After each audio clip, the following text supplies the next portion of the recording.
finish what you started.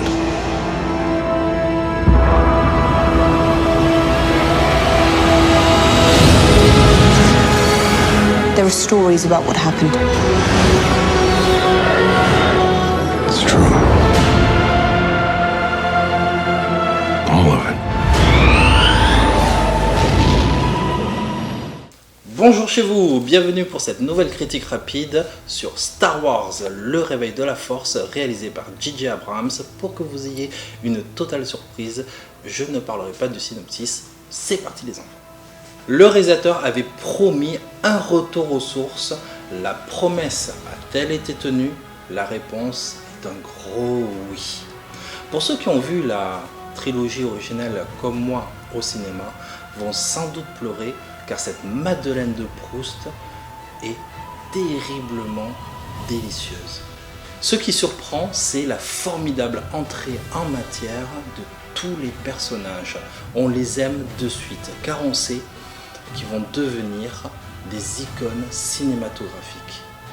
Même si certains pourront reprocher le fanservice, les clins d'œil appuyés à la trilogie originale, J.J. Abrams insuffle dans sa mise en scène un souffle épique et du coup balaye d'un revers de main la prélogie.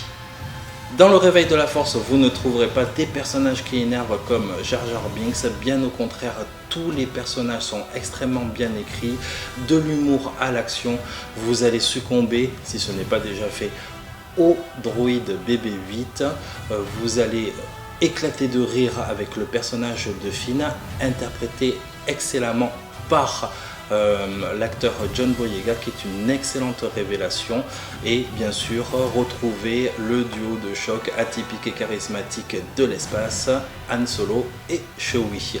Avec sa silhouette filiforme et son casque qui va faire fureur auprès des collectionneurs geeks, le bad guy Kylo Ren est tout simplement sublime.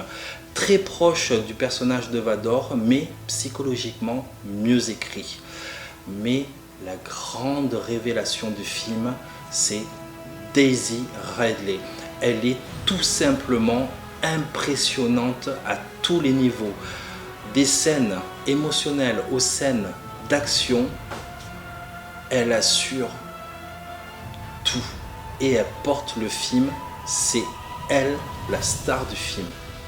Au niveau de l'action, vous serez gâtés à deux grandes scènes de poursuite spatiale grandioses et spectaculaires, et ce fameux duel au sabre laser est juste mythique, d'une violence qu'on n'avait jamais vue dans Star Wars, dans un Star Wars, et rien que pour ça, ça vaut le coup d'œil. Les plus du film, incontestablement la mise en scène de J.J. Abrams, qui pour moi est son meilleur film à ce jour. Son casting 4 étoiles, voire 5. Un bad guy dantesque dans une scène ultra bouleversante. Je vous laisse vous le découvrir.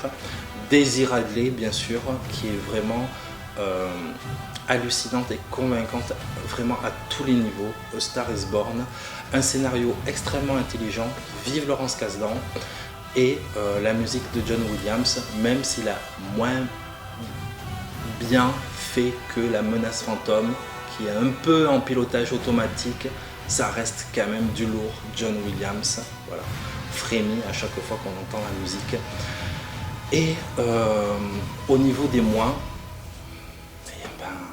rien, il suffit juste d'attendre, voilà, c'est ça le moins, c'est d'attendre la suite avec très grande impatience.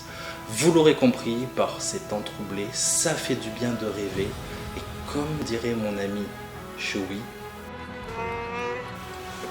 que la force soit avec vous.